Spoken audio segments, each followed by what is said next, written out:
தலைவர்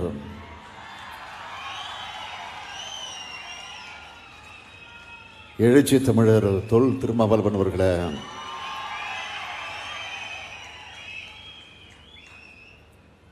இந்திய கம்யூனிஸ்ட் கட்சியினுடைய தமிழக மாநில செயலாளர் முத்தரசன் அவர்களே, மார்க்சிஸ்ட் இயக்கத்தினுடைய முன்னோடி அன்புக்குரிய பாலகிருஷ்ணன் அவர்களே, இந்திய யூனியன் முஸ்லீம் லீக்கினுடைய அகில இந்திய தலைவர் ஐயா பேராசிரியர் காதர் மைதீன் அவர்களே, காங்கிரஸ் இயக்கத்தை சார்ந்த மதிப்பிற்குரிய KS அழகிரி அவர்களே,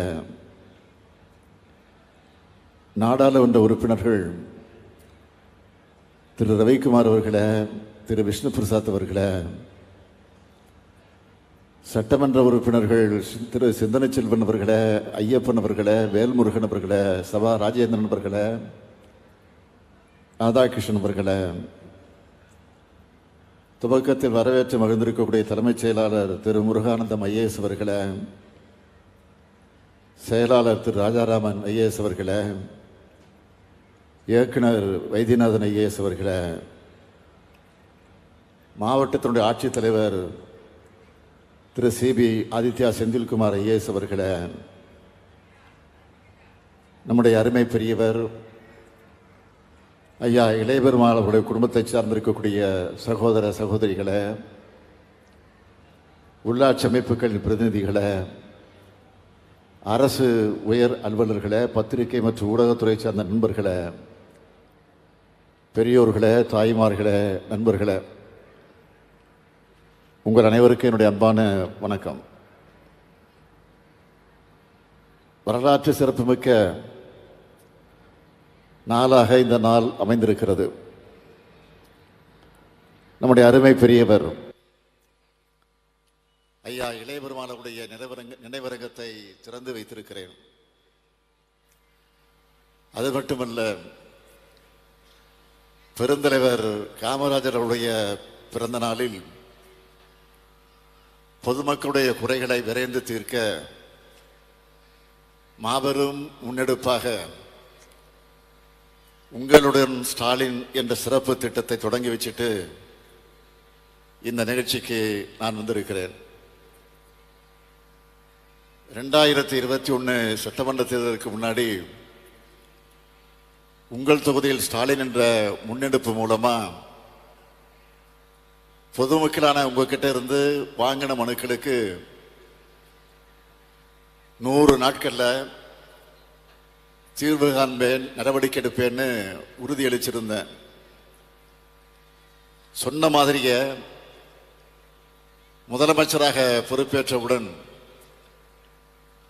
உங்கள் தொகுதியில் முதலமைச்சர்னு ஒரு தனி துறையை உருவாக்கி அந்த மனுக்களுக்கு தீர்வு காணப்பட்டது. இதனால நம்ம அரசின் மேல் நம்பிக்கை வச்சு இன்னும் பலர் மனுக்களை வழங்க தொடங்கினாங்க. அதுக்காக முதல்வரின் முகவரி என்ற தனித்துறையை உருவாக்கணும். அடுத்து மக்களுடன் முதல்வர் என்ற திட்டத்தின் மூலம் தமிழ்நாடு முழுக்க 5000 முகாம்கள் நடத்தி பல லட்சம் மனுக்களுக்கு தீர்வு கண்டோம். இதுவரை ஆட்சிக்கு வந்து மனுக்களை பெற்று அதன் மேல் தீர்வு கண்ட விவரங்களை நேற்று கூடுதல் தலைமைச் செயலாளர் அமுதா IAS அவர்கள் விரிவாக தொலைக்காட்சிக்கு பத்திரிகைகளுக்கு அவர் எடுத்து சொன்னார். இப்போ அதோட அடுத்த கட்டமா உங்களின் ஸ்டாலின் முகாம்களை தொடங்கி இருக்கோம். மொத்தம் 10,000 முகாம்கள் நடக்க போகுது. தன்னார்வலர்கள் வீடு வீடாக வந்து உங்களை சந்திச்சு முகாம் நடக்கிற நாள், இடம் உள்ளிட்ட எல்லா தகவல்களையும் சொல்லிடுவாங்க. என்னென்ன ஆவணங்களை நீங்க முகாமுக்கு கொண்டு வரணும் என்ற தகவலையும் சொல்லி விண்ணப்பங்களை கொடுத்துருவாங்க. மாதம் 1000 ரூபாய் வழங்குகிற கலைஞர் மகளிர் உரிமை திட்டம், அது உள்ளிட்ட 46 சேவைகள் தொடர்பா தீர்வு காண விண்ணப்பங்களை கொடுக்க போறோம். தகுதி இருந்தும் 1000 ரூபாய் உரிமை தொகை கிடைக்காதவங்க உங்க ஏரியாவில், அதாவது உங்க பகுதியில் முகாம் நடக்கிற அன்னைக்கு விண்ணப்பங்களை கொடுத்தா போதும். நிச்சயமா சொல்றேன், உங்களுக்கு நிச்சயமா உரிமை தொகை வழங்கப்படும். இந்த திட்டத்தோட நோக்கமே மக்கள் வசிக்கிற பகுதிக்கு சென்று அரசோட சேவைகளையும் திட்டங்களையும் வழங்குறது தான். இல்லம் தேடி கல்வி, மக்களை தேடி மருத்துவம், அந்த வரிசையில் இந்த முன்னெடுப்புல அரசு அலுவலர்களும் அதிகாரிகளும் உங்களை தேடி வர போறாங்க. இந்த முகாம்கள் நடக்கிற இடங்கள்ல மருத்துவ முகாம்களும் சேர்த்து நடைபெறும். இப்படி மக்களான உங்களோட தேவையை அறிந்து தீர்த்து வைக்கிறது தான் நம்முடைய திராவிட மாடல் அரசு. எதிர்காலத்துக்கான கட்டமைப்புகளை வலுப்படுத்துகிற அதே நேரத்தில் நிகழ்காலத்தில் நம்ம நெஞ்சை நிமிர்த்தி நடைபோட கடந்த காலத்தில் தமிழ் சமுதாயத்தோட விடியலுக்கும் உயர்வுக்கும் உழைச்ச மாமனிதர்களையும் நாம் கொண்டாடி கொண்டிருக்கிறோம். அந்த வகையிலே தான் ஒடுக்கப்பட்ட மக்களுடைய ஒளி விளக்கா நெறி சார்ந்த அரசியலின் அடையாளமா விளங்கின பெரியவர் ஐயா இளைய பெருமாளுடைய 100ஆண்டு நினைவரங்கத்தை திறந்து வைக்கிறதுல நான் மிகுந்த மகிழ்ச்சி அடைகிறேன். மகிழ்ச்சின்னு சொல்றதை விட பெருமை அடைகிறேன் என்றுதான் சொல்லணும். சமூக சீர்திருத்த தலைவர்களான அயோத்திதாச பண்டிதர், தாத்தா ரெட்டமலை சீனிவாசன், MC ராஜா, N சிவராஜ், LC குருசாமி, சுவாமி சகஜானந்தர் வரிசையில கம்பீரமா போராடியவர் தான் நம்முடைய அருமை பெரியவர் இளைய பெருமாள் அவர்கள். நந்தனை மறித்த சிதம்பரம் மண்ணில் பிறந்து நாடு முழுவதும் பட்டியலின மக்களுக்கான உரிமைகளை அந்த வாசலை திறந்தவர் ஐயா இளைய பெருமாள் அவர்கள். அவருக்கு சிதம்பரத்தில் நம்முடைய எழுச்சி தமிழர் ஆரூர் சகோதரர் தோல் திருமாவளவன் அவருடைய நிறைவரங்கத்தை நான் இன்றைக்கு திறந்து வைத்திருக்கிறேன்.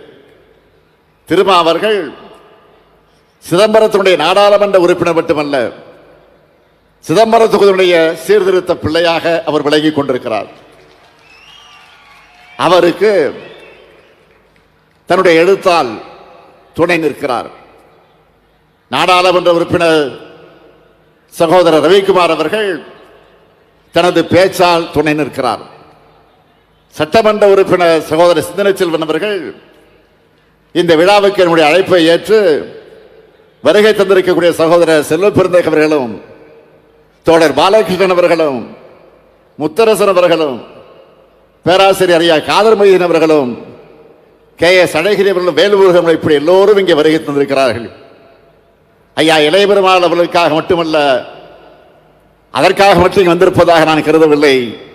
நமது திராவிட மாடல் அரசினுடைய அனைத்து சமூக திட்டங்களுக்கு துணையாக இருப்பவர்கள் இவர்கள் என்பதை வெளிப்படுத்துவதற்கு வந்திருக்கிறார்கள். அதனால் அனைவருக்கும் எனது நன்றியை நான் தெரிவித்துக் கொள்ள விரும்புகிறேன். இந்த மேடையில் பெரியாரிய வழியில் வந்த திராவிட இயக்க தலைவர்கள், மார்க்சிய சிந்தனை கொண்டிருக்கக்கூடிய பொது உடைமை இயக்கத்துடைய தலைவர்கள், காந்திய வழியில் வந்திருக்கக்கூடிய தேசிய இயக்கத்துடைய தலைவர்கள், அம்பேத்கர் இயக்க தலைவர்கள் எல்லோரும் ஒற்றுமையா இருக்கும். இதுதான் ஓரணிகள் தமிழ்நாடு. அதைத்தான் திருமாவளவன் இங்கே பெருமையோடு குறிப்பிட்டு சொன்னார். நானும் அதை வழிமொழிகிறேன், உறுதியோடு சொல்கிறேன். தமிழ்நாடு இப்படி ஓரணியில் இருக்கிறப்போ எந்த டெல்லி அணியோடு காவி திட்டமும் இங்கே பலிக்காது. பெரியவர் ஐயா இளைய பெருமாள் அவர்கள் பள்ளியிலே படிக்கும் போதே தீண்டாமலுடைய அடையாளமாக இருந்த இரட்டைப்பானை முறையை எதிர்த்து போராடினவர். இராணுவத்திலே பணியாற்றினப்போ அங்கும் பாகுபாடு நிலவுவதை பார்த்து அவருக்கே உரிய துணிச்சலோடு உயர் அதிகாரிக்கு புகார் அளித்து அந்த பாகுபாடுகளை களைய காரணமாக இருந்தார். இராணுவத்தில் ஓராண்டு காலம் பணியாற்றின பெரியவர் இளையபெருமானவர்கள் மீண்டும் இந்த பகுதிக்கு வந்து ஒன்றுபட்ட தென்னார்காடு மாவட்டத்திலையும் தஞ்சை மாவட்டத்திலையும் 1940 முதல் 1970 வரை நடந்த மிகப்பெரிய சமூக போராட்டங்களை முன்னெடுத்தவர். 1946 தன்னுடைய 22வது வயசுல 2000 பேரை திரட்டி போராட்டம் நடத்தினவர். பரங்கிப்பேட்டையில பட்டியல் சமூகத்தினர் செருப்பு போடக்கூடாதுன்னு இருந்த அந்த அக்கிரமத்திற்கு எதிராக போராடினவர். எங்கேயாவது பறை அடிக்கப்பட்டா உடனே இங்க சென்று தடுத்து நிறுத்திடுவார். இதுக்காக பல வழக்குகளை எதிர்கொண்டார். பல பொய் வழக்குகளில் சிக்கி 6 மாசம் சிறை தண்டனை பெற்றார். நிலமற்ற கூலி தொழிலாளர் உரிமைக்காக போராடினார். இப்படி இவர் தொடர்ச்சியாக போராடினதுதான் ஆதிதிராவிட மக்களுடைய எழுச்சி ஏற்பட காரணமாக இருந்தது. இப்படி சமூகத்தில் ஒடுக்கப்பட்ட மக்களோடு உரிமைகளுக்காக போராடின பெரியவர் இளையபெருமாள் அவர்கள் காங்கிரஸ் பேரியக்கத்தில் இணைஞ்சு 1952ஆம் ஆண்டு விடுதலை இந்தியாவில் நடந்த முதல் பொது தேர்தலில் 27 வயது இளைஞராக இருந்த கடலூர் நாடாளுமன்ற தொகுதியில் அவர் போட்டியிட்டு வென்றார். எம்பி ஆகி டெல்லியில் புரட்சியாளர் அம்பேத்கரை அவர் சந்திக்கிறார். இவ்வளவு இளம் வயசுல எம்பி ஆகி வந்திருக்கீங்களா, அந்த மக்களுக்காக இதுவரை என்ன செஞ்சிருக்கீங்கன்னு அண்ணல் அம்பேத்கர் கேட்டப்போ தென்னார்காடு மற்றும் தஞ்சை மாவட்டங்கள் அவர் நடத்தின மனித உரிமை போராட்டங்கள், தீண்டாமை எதிர்ப்பு போராட்டங்களை பட்டியலிட்டு சொன்னதை கேட்டு ஆனால் அம்பேத்கர் அவர்கள் ஆச்சரியத்தோடு பாராட்டினார். மக்களுடைய உரிமைக்காகவும் சமூக விடுதலைக்காகவும் போராடின ஐயா இளையபெருமாள் அவர்கள் 1980 முதல் 1984 வரை எழும்பூர் தொகுதியுடைய சட்டமன்ற உறுப்பினர், 3 முறை நாடாளுமன்ற உறுப்பினர், தமிழ்நாடு காங்கிரஸ் கமிட்டியுடைய தலைவர், அகில இந்திய தீண்டாமை ஒழிப்பு கமிட்டியினுடைய தலைவர், இப்படி ஏராளமான பொறுப்புகளை வச்சு தொண்டாற்றி இருக்கிறார்.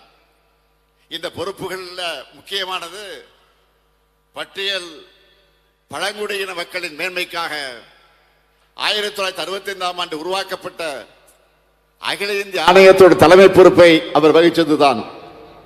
3 ஆண்டு காலம் இந்தியா முழுக்க பயணிச்சு சாதி கட்டமைப்பையும் தீண்டாமை கொடுமையை ஆய்வு செஞ்சு அவர் கொடுத்த அறிக்கை இந்திய சமூக அமைப்போடு சாதியவர்களை மறைக்காம துல்லியமாக வெளிப்படுத்துச்சு. அதனால அந்த அறிக்கை வெளியே வரக்கூடாதுன்னு சில தடுக்க பார்த்தாங்க. நாடாளுமன்றத்தில் தாக்கல் செய்கிற நாளில் அவர் தங்கியிருந்த அறையில அவரை தாக்குதல் செய்வதற்காக முயற்சித்தாங்க, அதை செஞ்சாங்க. அங்கிருந்து அவர் தப்பிச்சு வந்து அறிக்கையை தாக்கல் செஞ்சார். இப்படி தாக்குதல் நடக்கும் முன்னாடியே தெரிஞ்சுதான் திராவிட முன்னேற்ற கழகத்தினுடைய எம்பியாக இருந்த இரா செழியன் அவர்களிடத்தில் அந்த அறிக்கை காப்பியை கொடுத்து வைத்திருந்தார். அதனால்தான் திட்டமிட்டபடி அந்த அறிக்கையை நாடாளுமன்றத்தில் அவரால் தாக்கல் செய்ய முடிந்தது. பிற்காலத்தில் கொண்டு வரப்பட்ட வன்கொடுமை தடுப்பு சட்டத்துக்கு அடித்தளமே பெரியவர் இளையபெருமாள் கமிட்டியோட அறிக்கை தான். தமிழகத் தலைவர் கலைஞர் அவர்கள் 1971ஆம் ஆண்டு அனைத்து சாதியினரும் அர்ச்சகர் ஆகலாம் என்கிற சட்டத்தை கொண்டு வந்து தந்தை பெரியாரின் நெஞ்சிலே தைத்த முள்ளை அகற்ற நினைச்சார். அதுக்கு எதிராக வழக்கம் போல அந்த சிலர் உச்ச நீதிமன்றம் போனாங்க. அப்போ கழக அரசு தாக்கல் செஞ்ச மனுவில் சமூக சீர்திருத்தத்துக்காக அமைக்கப்பட்ட இளையபெருமாள் கமிட்டி அறிக்கை அடிப்படையில் தான் இந்த நடவடிக்கை எடுக்கப்பட்டதுன்னு சொல்லி இருந்துச்சு. அனைத்து சாதியினரும் அர்ச்சகர் ஆகலாம் என்ற சட்டம் சொல்லும்னு சொல்றதுக்கும் இளையபெருமாள் கமிட்டி அறிக்கை தான் உச்ச நீதிமன்றத்தும் தன்னுடைய தீர்ப்பில் ஆதாரமாக சுட்டி காட்டுச்சு. இன்னைக்கு தமிழ்நாடு அரசு சார்பில் 29 அர்ச்சகர்கள் நியமிக்கப்பட்டு பல்வேறு கோயில்களில் பணியாற்றி கொண்டிருக்கிறார்கள் சொன்னால் பெரியவர் இளையபெருமாள் அவருடைய அறிக்கையும் அதற்கு ஒரு முக்கியமான காரணம். தந்தை பெரியார், புரட்சியாளர் அம்பேத்கர், தோழர் ஜீவா, பெருந்தலைவர் காமராசர்னு மிகப்பெரிய தலைவர்களுடைய நன்மதிப்பை பெற்றவர் ஐயா இளைய பெருமாள் அவர்கள். தீண்டப்படாத மக்களுக்கு கல்வி அளிப்பது மூலமா அவங்கள தீண்டாமை இழிவிலிருந்து மீட்டெடுக்க முடியும்னு சுவாமி சகஜானந்தர் திடமா நம்பினார். அதுக்காக நந்தனாரையே ஒரு அடையாளமாக அவர் தேர்ந்தெடுத்துட்டார். அப்படிப்பட்ட சுவாமி சகஜானந்தரை பெரியவர் இளைய பெருமாள் பின்பற்றினார். பெரியவர் இளைய பெருமாள் மேல தலைவர் கலைஞர் மிகப்பெரிய மரியாதை வைத்திருந்தார். இளைய பெருமாள் அவர்கள் சிதம்பரத்தை சார்ந்தவர் என்பதால் சம்பந்தின்னு வாய் நிறைய கூப்பிடுவார். என்னுடைய பெரியம்மா பத்மாமையருடைய ஊர் இந்த சிதம்பரம் தான். அந்த குடும்ப பாச உணர்வோடு தான் தலைவர் கலைஞர் அவர்கள் பழகினார். 1980ஆம் ஆண்டு தேர்தலில் தலைவர் கலைஞர், அம்மையார் இந்திரா காந்தி, பெரியவர் இளைய பெருமாள் ஆகிய 3 பேரும் திறந்த வெளி காரில் ஊர்வலமாக போய் வாக்கு கேட்ட காட்சியை இன்னைக்கும் யாராலும் மறக்க முடியாது.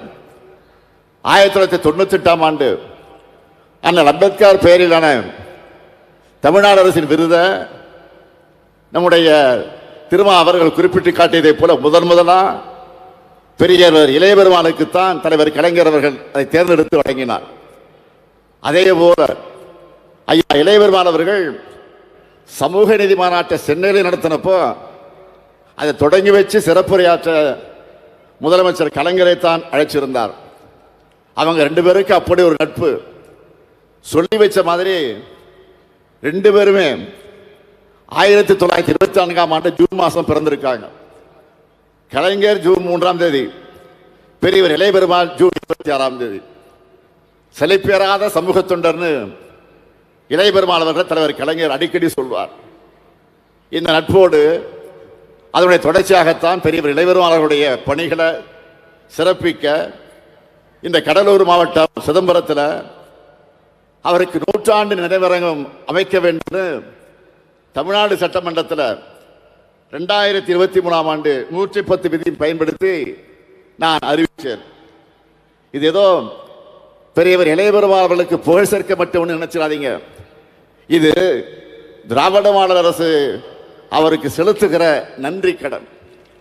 இப்படிப்பட்ட அடையாளங்களால், குறியீடுகளால், நினைவு சின்னங்களால் மட்டுமல்ல, உண்மையான சமூக நீதி அரசா ஒடுக்கப்பட்ட மக்களுடைய நலனுக்காகவும் செயல்களையும் பல சாதனைகளை செய்கிறோம்.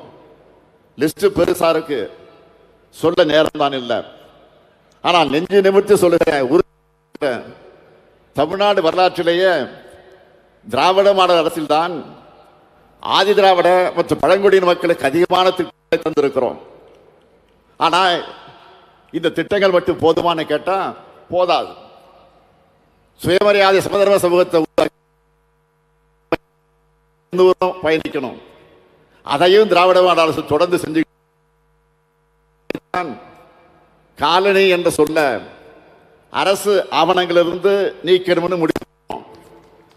ஆதி திராவிட மற்றும் பழங்குடியினுடைய சாதி இருக்கக்கூடிய இறுதி எழுத்து இன் என முடியாம இர் என்ற விருது மரியாதையா இருக்கணும்னு பிரதமர்கிட்டே கோரிக்கை வச்சிருக்கிறோம்.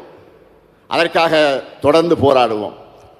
சாதி அடையாளத்தோடு இருந்த பள்ளி கல்லூரி விடுதிகளை இனி சமூக விடுதிகள்னு மாற்றி இருக்கிறோம். நம்முடைய செயல்கள் மூலம் இன்னைக்கு நாளைக்கு எல்லாம் மாறிடும்னு நான் சொல்ல வரல. சமூக விடுதலை பயணம் என்பது நீண்ட நெடிய பயணம். அதுக்கு காலம் பிடிக்கும். ஆனால் எல்லாம் மாறும், எல்லாம் மாறும். நிச்சயம் இந்த முத்துவேல் கருணாநிதி ஸ்டாலின் மாற்றுவேன். அதற்காக திராவிட மாடல் சமூக விடுதலை தன்னோட பங்களிப்பை எப்பவும் உறுதியாக செலுத்தும். அதற்கு பெரியவர் இளைய பெருமாள் போன்ற தலைவர்களின் வாழ்வும் அவருடைய பணியும் நமக்கு வழிகாட்டட்டும். ஐயா இளைய பெருமாள் புகழ் வாழ்க, வாழ்க என வாழ்த்தி விடைபெறுகிறேன். நன்றி, வணக்கம்.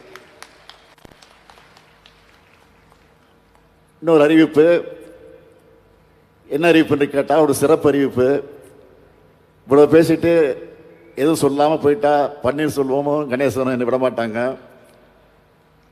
ஏன்னா முதலமைச்சர், இது அரசு நிகழ்ச்சி, ஏதாவது மாற்றத்துக்கு சிறப்பு சேர்க்கக்கூடிய வகையில் ஒரு அறிவிப்பு வெளியிடக்கூடாதா என்று கேட்பார்கள். அவங்க மட்டும் இல்லை, எம்பிஆருக்கு எடுத்து திரும்பவும் கேட்பார், நாடாளுமன்ற உறுப்பினரும் கேட்பாங்க. அதில் முக்கியமாக நம்முடைய வேல்முருகன் விடாமல் கேட்காம விடவே மாட்டார். அதுக்காக ஒரு அறிவிப்பு, கடலூர், குறிஞ்சிப்பாடி மற்றும் பண்ருட்டி பகுதிகளில் வாழக்கூடிய மகளிருக்கு வேலைவாய்ப்புகள் அளிக்கக்கூடிய வகையில் குறிஞ்சிப்பாடி பக்கத்தில் இருக்கக்கூடிய கொடுக்கன்பாளையத்தில் 150 ஏக்கர் பரப்பளவில் தோல் அல்லாத காலணி மற்றும் காலணிகளுக்கான உதிரி பாகங்கள் உற்பத்திக்கான பெரும் தொழில் பூங்கா அமைக்கப்படும். சுற்றுச்சூழலுக்கு எந்த விதத்திலும் பாதிப்பு ஏற்படாத வகையில் 75 கோடி ரூபாய் செலவில் அமைக்கப்பட உள்ள இந்த தொழில் பூங்காவில் சுமார் 12,000 பெண்களுக்கு வேலைவாய்ப்பு கிடைக்கும்.